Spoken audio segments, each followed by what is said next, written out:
Hello YouTube and welcome back to my channel. We're fighting nap time. What are you doing? At this point, whatever works. Whatever gives mom free hands for a few minutes because he does not want to be set down today. It's cute until it's not. It is 10 a.m. and I have not even brushed my teeth for the day. Also, I have self-tanner on my face. That's why it looks crazy. So, you know what? This is real life motherhood. It's been a morning already. I woke up at 4 a.m. Could not fall back asleep, so I stayed up till 5:30. Just trying to fall back asleep and then thinking of all the things I could have been doing, and I decided to fall back asleep, and then I didn't wake up till like 8:30. So we are a little just kind of all over the place today, but today is Mav's 6-month pediatrician appointment. I can't even believe that. I'm looking at this pile of laundry because it's been sitting here for 2 weeks. 2 weeks, you guys. Motherhood is refining and sanctifying all wrapped up in one, because the old me would not have let a pile of laundry sit here for 2 weeks. But here we are. Tell me all about it.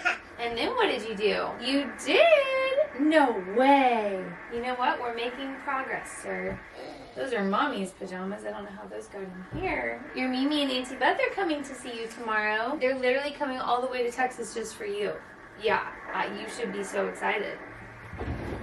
Okay, right now I'm just going through some of these onesies again because these were 3 to 6 months, and now that he is 6 months, he's wearing like 6 to 9. So I'm gonna try to just organize these. I'm storing these over here. Don't mind the craziness in here. I got these bins at Target for like $7, and some of these are diapers that he's outgrown that we never even opened, so we're saving for our next baby. And then we have 0 to 3 month clothing down here, and these are 3 to 6. So we're just trying to save as much as possible for the next child, because half of this stuff, like this outfit right here, was worn one time, you guys. So if we have a boy, that's practically brand new. Okay, I'm just having an acai bowl. I made this in my Ninja Creamy. Literally so easy. Love these lately because you just don't have to think about it. And then I topped it with some coconut flakes, almond butter, and some granola. So this is gonna be my lunch. Little man is fighting his nap at all costs. Is it time to eat some food? You're gonna eat with mommy? Yeah. You love this one. This is bison, kabocha, I don't know how you say that. Kabocha. I don't think it's kabocha. Squash and spinach and some olive oil and some water. And you loved this one the other day when we tried it. So we're gonna try it again before we go to your pediatrician appointment. Yeah. It's the same color as mommy's food. It's purple and purple. There you go. Okay, that was a literal fight to the finish. Everything was going great until it wasn't. Mav has slept 8 minutes today. Exactly 8 minutes today. And it is almost 1 p.m. So literally as I'm saying this, I just looked in the camera and he is falling asleep. Praise God. Praise God. I feel like I'm doing something wrong, you guys. Like, he does not want to be put down for a nap. He'll nap in the car. So basically my car has just turned into a glorified baby sleep machine lately. I will literally put him in the car seat in the daytime if he won't nap, and we will drive around, and I will pull over into like a Starbucks parking lot or a Sonic parking lot, and I will work on my laptop while he's sleeping in the car, trying to utilize the time most efficiently. And I could cry about it because I feel like I'm failing.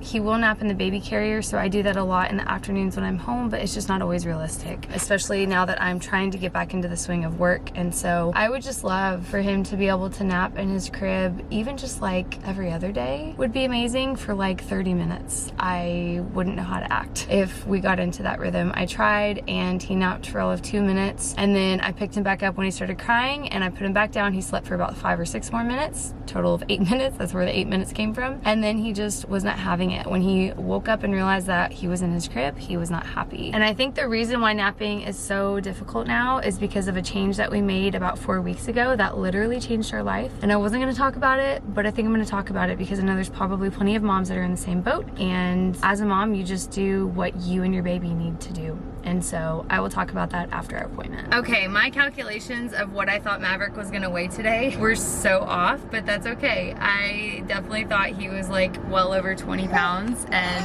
we're not even close, which is fine. He's only 6 months old. We're at 18 pounds, but that feels heavy when you're carrying him all day. He's getting fussy, so I might need to drive around. He is well due for another nap. He only napped for about 15 minutes on the way here. I did share with our pediatrician though that we are co-sleeping. That's what I was going to share with you guys, and I just love our pediatrician so much. Literally, they're just incredible. Okay, I'm gonna go get a Sonic drink, and hopefully he'll fall asleep because I want to talk to you guys about some things. Hi, could I have a large Coke Zero, please? Thank you. Okay, so I mentioned briefly that we changed something up about a month ago that literally changed the game for us. and I debated on whether I wanted to share this or not, but honestly, like, who cares? Literally, who cares? I was laying in bed one night. I was actually sick again for like the 7th or 8th time at this point. Maybe more than that. I don't know. I've been so sick since I had Maverick, and I was sick of being sick. And I was laying in bed. I felt a cold coming on again, and I was nursing him, about to put him in his bassinet next to me, right next to me. And I just felt a nudge from the Holy Spirit to trust him. And I have been so terrified of co-sleeping. I feel like all you see is bad stuff. All you see is the terrible stories, the things, because I know that there's a risk that comes with it. I have been so terrified of co-sleeping, and I feel like that goes without being said. You hear about the things that can happen, but I just felt this gentle nudge in my spirit to just trust the Lord, and so I did. And that night I slept all the way through the night. So did Maverick. We had not slept that good in the entirety of Maverick being on this earth. I woke up the next morning, and I freaked out. I was like, did he cry and I didn't hear it? Y'all, he was totally fine. In fact, he was great. He was more than fine. He was great. And I just couldn't help but think, like, what did they do back then? What did they do Mary, when she had Jesus? Mary didn't put him in a different room. I mean, maybe she did, I don't know, but like, she probably slept right next to him. And I think about that, and I just think of how God wired babies to need their mamas, to need us. Same goes with sleep training, and I'm not bashing this by any means, y'all. I say all of this from a humble place of I am just trying to figure it out daily. Every single day is different.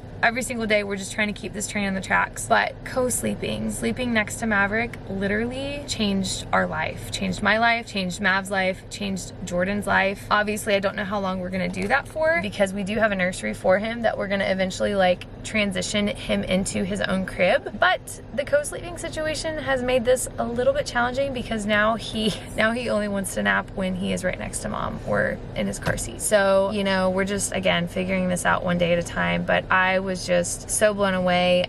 It did take me about a week or two to really get to a place where I felt comfortable and could truly like let myself relax next to Maverick. But he takes up about 2/3 of the bed, and me and Jordan are on the edges, and that's just how it's been, and I love it. It honestly like makes life so much easier with traveling. We have traveled quite a bit. I mean, not the most of people, but like we have traveled a little bit. I think 4 or 5 trips we've been on since we've had him, and traveling with a bassinet and this and that and the pack and play, like it's a lot, you guys. And just being able to say, you know what, no, we actually just need a big bed, a king bed, and we don't need to bring all that extra stuff. We have a lot of travel coming up this fall, and I know there's gonna be people in the comments that are like, I can't believe you co-sleep, it's terrible, statistically speaking. I don't care. Like, my days of caring are out the window, because I'm a mama bear, and I'm gonna do what's best for my baby, what's best for me and my baby. And co-sleeping has literally changed the game for us. Okay, I have been home for a minute. Little man just woke up from a nap. I had to baby wear him today, this afternoon, so he took a nap. Can you say hi? Yeah, he's in his little activity center. By the way, the activity center, best thing ever. But I'm in the office right now. I have had quite a few questions about the podcast and if I'm coming back, why I'm taking such a long break, and I am coming back. We'll be relaunching it very soon, and doing a little rebrand, which I'm really just, there's just a lot going on right now, between closing Hazel and Lane down and just picking some other things back up that the Lord has asked me to pick up. Today I've just felt this really strong conviction that I've been being disobedient in certain areas because I keep delaying, and one of those being the podcast. So I am in the office right now. We're gonna be trying to film this as well, so it'll be on YouTube, and I'm just trying to figure this whole thing out. Motherhood is a juggling act constantly. I feel like right when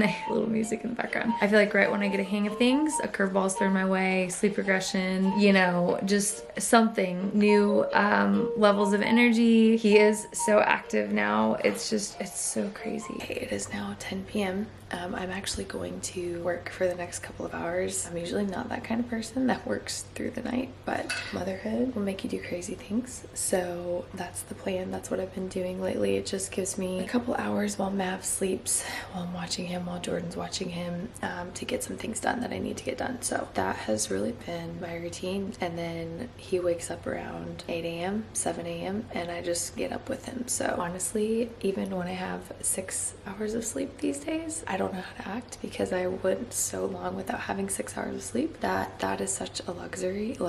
I'm still very much so sad about Hazel and Lane. I know it's the right thing. I know it's what God is calling me me to do, and it's okay to like have that tension of being sad but also glad that a chapter's closing. Obviously, like the reason I decided to pause/close down Hazel Lane was just because like I don't want to miss out on this season with Maverick. I literally have chills, goosebumps saying that. It's such a sweet season. It's such a sweet season, and I just don't want to be so focused on business that I miss out on it, but it's still really hard. I really enjoyed every aspect of Hazel Lane, even the hard days, and so I feel a little sad about that today, if I'm being really honest. It's not to say it's forever. Maybe one day I'll get to pick up that torch again and do things with clothes, and who knows? You just never know. Walking with God is a wild adventure. Got my vitamins, vitamin code, still taking this prenatal, and then my magnesium that I take at night. This is a beef liver supplement. Zinc has been helping my immune system, and then I've been loving these Power Crunch bars. Pop them in the freezer with some almond milk, not milk, almond milk, because it's only almonds and water, 2 ingredients. So good. My mother-in-law and sister-in-law are getting into town on Friday, and then we're working on getting a playpen set up for him in the living room because that boy is a busy boy. This is his little high chair that we got. I got this on Amazon. I really wanted to do the Stoke Trip Trap high chair, I think is what it's called. It's like one that grows with them and you can adjust, but y'all, I could not justify spending $400 nearly, give or take, on a high chair. Like, I just couldn't do that. So this one was on Amazon for like $90, I think, and honestly, I love it so far. Obviously, we haven't used it yet, but it is really cute. It had a lot of really good reviews. It looks very easy to clean, which I've learned really quickly that giving a baby food for the first time is an absolute disaster. It's a mess. And so I definitely liked that it's easy to clean and wipe down. I will link this for you guys down below. Guys, I am going to shut the house down for the night. The boys are in bed and I need to be in bed soon too. We just have a really fun week planned, and it's been really good for me because I've been just getting a little bit too in my head lately about just trying to find new rhythms of motherhood. So thank you guys so much for stopping in on my channel. I feel like I missed lots of updates probably, but yeah, I'm getting back into a rhythm now with vlogging, so you guys will see more of these and just taking you guys along with me as we try to figure this thing out. Thank you guys so much for stopping in on my channel, and I'll see you guys in the next vlog. Bye.